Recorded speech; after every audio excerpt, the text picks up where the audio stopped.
இயேசுவை நேசிப்பவர்கள், இயேசுவின் விசுவாசம் உடையவர்கள் அந்த இறுதி போராட்டத்தில் தேவனின் கட்டளைகளுக்காக உறுதியுடன் உண்மையாய் நிற்பார்கள். நீங்க பாருங்களேன், தானியேல் புத்தகத்தில் தானியேல் நின்னார். ராஜா வணங்க மாட்டேன், தானியேல் 6ஆம் அதிகாரம். கட்டளைக்காக நின்னார்.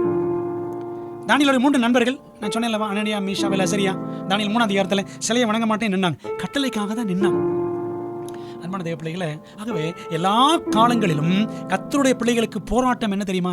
அவருடைய கட்டளைக்காக நாம் நிற்போமா நிற்க மாட்டோமா என்பதுதான் போராட்டம். முடிவு போராட்டமும் அப்படித்தான் இருக்க போகிறது என்பதை மனதிலே கொள்ளுங்கள். வெளிப்படுத்தல் 14:12 வாசிக்கிறோம்.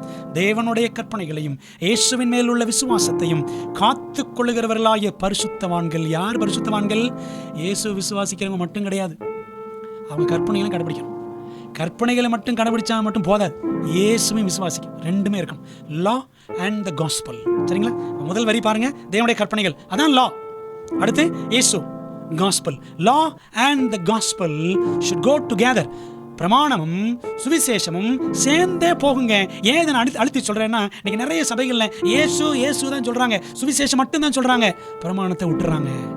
சில நேரங்களில் நம்மகிட்ட இருக்க பிரச்சனை என்ன தெரியுமா? பிரமாணம் சொல்லுவோம், இயேசுவை விட்டுருவோம். ரெண்டுமே இணைந்து செல்ல வேண்டும்.